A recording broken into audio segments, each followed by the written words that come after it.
Movie lovers welcome back to my channel. ఏంటి voice ఎలా ఉందనుకుంటున్నారా? 10 days నుంచి ఫుల్ ఫీవర్ అండి. ఫీవర్తో పాటు తోడుగా కోల్డ్ కాఫ్ కూడా తెచ్చేసుకుంది. ఫీవర్ తగ్గినా సరే ఇంకా కొంచెం వాయిస్ అయితే సరిగ్గా రావట్లేదు. అందువల్లే నేను ఈ మధ్యన వీడియోలు అయితే చేసి పెట్టట్లేదు.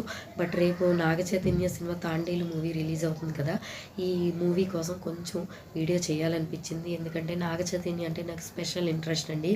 ఎందుకంటారా, ఫుల్ మాస్తో ఒక పక్క కొంచెం క్లాస్ యాక్టింగ్తో చాలా బాగుంటుంది తన యాక్టింగ్. ఈ చైతు మూవీస్ రిలీజ్ అవుతున్నాయంటే నేను అస్సలు మిస్ కానండి. ప్రతి మూవీ కూడా చూస్తాను. ఎందుకంటే తన యాక్టింగ్ ఒక పక్క, తన లుక్స్ కూడా చాలా బాగుంటుంది. అలాగే ఈ మూవీలో కూడా చాలా చాలా డిఫరెంట్ రోల్ చేశారు. చాలా బాగుందనమాట చూడడానికి. ఇంకా సాయి పల్లవి విషయానికి వచ్చేస్తే తన డ్యాన్స్, తన లుక్స్, తన బ్యూటిఫుల్గా కనిపిస్తుంది ఈ మూవీలో. అలాగే చాలా బాగా చేసింది డ్యాన్స్ కూడా ఈ మూవీలో. ఈ మూవీకి చైతు సగం హైలైట్ అయితే ఉన్నదంతా కూడా సాయి పల్లవియే ఆక్యుపై చేసింది అనుకోవచ్చు. అంత బాగుంది తన యాక్టింగ్ కానీ తన డ్యాన్స్ కానీ. మీరే చూస్తే చూడండి ఎంత ఉంది, ఈ అమ్మాయి ఎంత బాగా చేసింది అనుకుంటారు. నాగ చైతన్య సాయి పల్లవి కాంబినేషన్లో వచ్చిన రెండో మూవీ అండి ఈ తాండేలు మూవీ. ఫస్ట్ వచ్చిన లవ్ స్టోరీ మూవీ కూడా ఎంత సక్సెస్ వచ్చిందో ఈ మూవీ కూడా అంతకన్నా ఎక్కువ సక్సెస్ సాధించేలా కనిపిస్తుంది. ఇప్పటికే ఈ మూవీ అమెరికాలో రిలీజ్ అయ్యి పాజిటివ్ టాక్ని అయితే తెచ్చుకుందని తెలుస్తుంది. ఈ మూవీకి అమెరికాలో మంచి రెస్పాన్స్ అనేది వచ్చిందండి రిలీజ్ అయిన తర్వాత.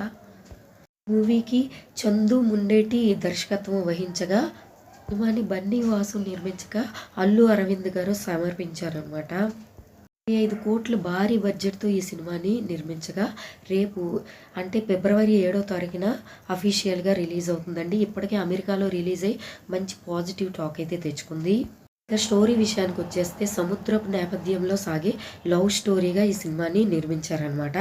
సినిమాలో మత్స్యకార యువకుడిగా నాగ చైతన్య నటించగా, నాగ చైతన్య గారికి జోడీగా సాయి పల్లవి గారు నటించారు. ఇప్పటికే ఈ సినిమా నుంచి రిలీజ్ అయిన బుజ్జి తల్లి సాంగ్ అయితే సూపర్ డూపర్ హిట్ అయింది. అలాగే యాక్టింగ్ కూడా నాగ చైతన్య గారు కానీ సాయి పల్లవి కానీ న్యాచురల్గా యాక్టింగ్ అయితే సూపర్గా స్క్రీన్ మీద కనిపిస్తుందిగా తెలుస్తుంది. ఇంకా స్టోరీలోకి వెళ్ళిపోతే శ్రీకాకుళంలో మత్స్యకారు కుటుంబాలు ఉంటాయి కదా, ఆ మత్స్యకారు కుటుంబాలన్నీ కూడా చేపల వేటకని వెళ్తారు. చేపల వేటకు వెళ్ళి ఆ తెచ్చుకున్న చేపల ద్వారా వ్యాపారాలని చేసుకుంటారనమాట. ఇలా వెళ్ళే వాళ్ళలో ఎక్కువ చేపల్ని ఎవరైతే పట్టి తెచ్చుకుంటారో వాళ్ళనే తాండేలుగా పిలుస్తారు. ఆ తాండేలు క్యారెక్టర్లో నాగ చైతన్య గారు నటించారు. ఆ విధంగా వేటకు ఒకసారి వేటకు వెళ్తారు. వెళ్ళిన టైంలో వాళ్ళకి అనుకోకుండా మన ఇండియా బోర్డర్ దాటి ఇండియా అనుకొని పాకిస్తాన్ బోర్డర్లోకి వెళ్ళిపోతారనమాట. వీళ్ళకి తెలియక పాకిస్తాన్ బోర్డర్ దాకా వెళ్ళిపోతారనమాట. ఎందుకంటే వీళ్ళు ట్రావెల్ చేస్తుందంతా సముద్రంలో కదా, వీళ్ళకి తెలియదు అనమాట. బోటింగ్ ఇండియా అనుకుంటారు. చివరిగా చూస్తే అది పాకిస్తాన్ బోర్డర్ దాకా వెళ్ళిపోతుంది. ఇంకా అక్కడి నుంచి రిటర్న్ వచ్చేద్దామన్నా కూడా వీళ్ళకి అసలు అవ్వదనమాట. సరే రిటర్న్ వచ్చేసే టైంలో వాళ్ళు ఇంకా వీళ్ళని బంధించేస్తారు. బంధించిగా వీళ్ళు చెప్పుకుంటారు అప్పుడు కూడా, మేము ఏ తప్పు చేయలేదు, అనుకోకుండా ఇండియా నుంచి పాకిస్తాన్ వచ్చేయాల్సి వచ్చింది, మేము కావాలని అయితే రాలేదు, మమ్మల్ని వదిలేయండి అని ఎంతో ప్రాధేయపడతారు.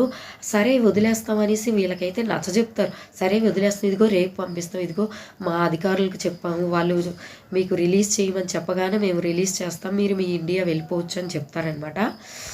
చెబుతూ ఉండి ఈ ఆఖరికి అలా డ్రాగ్ చేస్తూనే ఉంటారు కానీ పంపించరు. ఒక పక్క సాయి పల్లవి గారు అనుకున్న టైం అయిపోయింది, ఇంకా రాలేదు వీళ్ళు అనేసి ఆవిడ వీళ్ళ కోసం పోరాడి ఎలా వీళ్ళని మళ్ళీ ఇండియాకి తీసుకొచ్చారు అనేది స్టోరీ అనమాట. ఇదైతే రియల్గా జరిగిన స్టోరీ అండి. శ్రీకాకుళంలో 2018లో ఈ స్టోరీ అయితే జరిగింది. వీళ్ళందరినీ తీసుకెళ్ళింది అయితే తాండేలు కదా, తను వల్ల ఇలా జరిగిందని తను చాలా ఎక్కువగా ఫీల్ అవుతారనమాట, ఎక్కువ బాధపడుతుంటారు. అయితే ఈ క్యారెక్టర్ని చేసింది మాత్రం నాగ చైతన్య గారు అయినా ఇది నిజంగా జరిగిన స్టోరీ. నిజంగా ఆవిడైతే ఆ టైంకి, అతను వెళ్ళిన టైంకి ఆవిడ ప్రెగ్నెంట్, తిరిగి వచ్చేసరికి పాప కూడా పుట్టేస్తుంది. ఆవిడ ఎంతో కష్టపడి వాళ్ళని తిరిగి ఇండియాకి ఎలా తీసుకొచ్చింది అనేది ఈ సినిమాలో మనకి క్లియర్గా చూపిస్తుంటారు.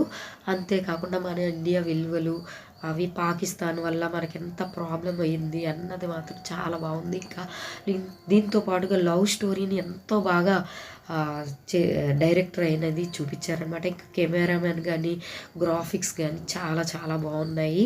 కెమెరామెన్ చాలా బాగా తీశారండి, ఎంత బాగా చూపిస్తారో. చివరిగా వాళ్ళు ఎలా పోరాడి మళ్ళీ రిటర్ను అంటే వాళ్ళ దేశానికి వాళ్ళు వచ్చారు అనేది చూపిస్తారు. చాలా చాలా బాగా తీశారండి. డైరెక్టర్ గారైతే ఎంత బాగా చూపించారో మనకి ఈ మూవీలో. ఈ మూవీని తప్పకుండా మీరందరూ కూడా థియేటర్స్ వెళ్ళి చూడండి. రేపే రిలీజ్ అవబోతుంది. ఆల్రెడీ అమెరికాలో రిలీజ్ అయ్యి మంచి హిట్ టాక్ తెచ్చుకుంది. సాంగ్స్ కూడా సూపర్ డూపర్ హిట్ అయ్యాయి. ఇంకా నాగ చైతన్య యాక్టింగ్ అయితే సూపర్గా ఎరగదీశారు. ఫైట్స్ అయితే సూపర్గా ఉన్నాయి. నాగ చైతన్య గారి యాక్టింగు, సాయి పల్లవి గారి డ్యాన్సు, ఆవిడ న్యాచురల్గా ఆవిడని ఎలా ఉంటుందంటే మన పక్కింట్లో ఉండే ఒక అందమైన అమ్మాయి ఎలా కనిపిస్తుందో అలా అంతే న్యాచురల్గా ఆవిడ అంత బాగా కనిపిస్తారు. చూసే వాళ్ళకు కూడా ఏంటి సాయి పల్లవియా మన పక్కింటి అమ్మాయా, మన పక్కింట్లో ఒక కుటుంబం ఉండే అమ్మాయి ఎలా ఉందో అంత న్యాచురల్గా ఆవిడ కనిపిస్తారనమాట. చాలా బాగుంటుంది సాయి పల్లవి గారి యాక్టింగ్ అని. ఆవిడ న్యాచురల్గా ఎంత బాగా కనిపిస్తారో. ఈ మూవీకి అయితే సాయి పల్లవి గారు, నాగ చైతన్య గారు 100% న్యాయం చేశారని చెప్పుకోవచ్చు. డైరెక్టర్ వీళ్ళపై ఎంత నమ్మకాన్ని పెట్టుకొని ఈ మూవీ తీశారో అంత హోప్నిచ్చి అంత బాగా వీళ్ళ యాక్టింగ్ అయితే అంత బాగుంటుంది ఈ మూవీలో. ఈ మూవీ అయితే ఒక జాతర, అలాగే ఈ మూవీలో ఒక జాతర జరుగుతుంది. శ్రీకాకుళంలో జరిగే స్టోరీని తీసుకొని జాతరను పెట్టి ఎంత బాగా చూపించారనేది ఈ మూవీలో మనం చక్కగా చూడొచ్చు అనమాట. అలాగే డ్యాన్సులు కానీ చూసుకున్నా సరే చాలా చాలా బాగుంటుంది. నాగ చైతన్య గారికి మ్యారేజ్ తర్వాత ఒక మంచి హిట్ అయితే తీసుకున్నారని అనిపిస్తుంది అనమాట. మ్యారేజ్ తర్వాత నాగ చైతన్య గారు ఒక భారీ హిట్ని అయితే అందుకున్నారు అనిపిస్తుంది. ఈ మూవీ ట్రైలర్ కానీ ఈ మూవీ టాక్ కానీ చూస్తుంటే అంత బాగుంది. నాకైతే చైతు యాక్టింగ్ అయితే నాకు చాలా ఇష్టం అనమాట. మళ్ళీ మళ్ళీ చెప్తున్నానని ఏమనుకోకండి. ఈ మూవీలో నాగ చైతన్య గారు కానీ సాయి పల్లవి గారు కానీ అసలు ఎలాంటి మేకప్ లేకుండా చాలా న్యాచురల్గా కనిపిస్తారు. అలాగే ఆ మూవీ కలర్స్ కానీ ఆ కెమెరా రోలింగ్ కానీ ఎంత బాగా చూపిస్తారో. సముద్రం నేపథ్యంలో సముద్రాన్ని చాలా బాగా చూపిస్తారు. ఈ మూవీ తెలుగులోనే కాదు హిందీలో కూడా రిలీజ్ అవ్వడానికి రిలీజింగ్ రైట్స్ని అయితే పొందినట్టుగా తెలుస్తుంది. ఇంకా ఓటీటీడీలో కూడా రిలీజ్ చేయడానికి సిద్ధం చేస్తున్నట్టుగా తెలుస్తుంది. మధ్య రిలీజ్ అయ్యే సినిమాల కన్నా కూడా ఈ కథ ఒక కొత్తదనాన్ని అయితే మనకి చూపిస్తుంది అనమాట. ఈ సినిమా ద్వారా మనకు ఒక మంచి ఎలివేషన్ ఉన్న మంచి సినిమాని అయితే మనకి చూపిస్తున్నారు. డైరెక్టర్ అయితే మంచి ఒక కొత్త కథని మంచి డిఫరెంట్ అయిన స్టోరీని మనకు చూపిస్తున్నట్టుగా తెలుస్తుంది. ఈ సినిమాలో నాగ చైతన్య లుక్స్ అయితే సూపర్గా ఉన్నాయి. మీకు ఇంకా ఈ వీడియో నచ్చి ఉంటే తప్పకుండా లైక్ చేయండి, ఛానల్ని సబ్స్క్రైబ్ చేసుకోండి. Thank you for watching.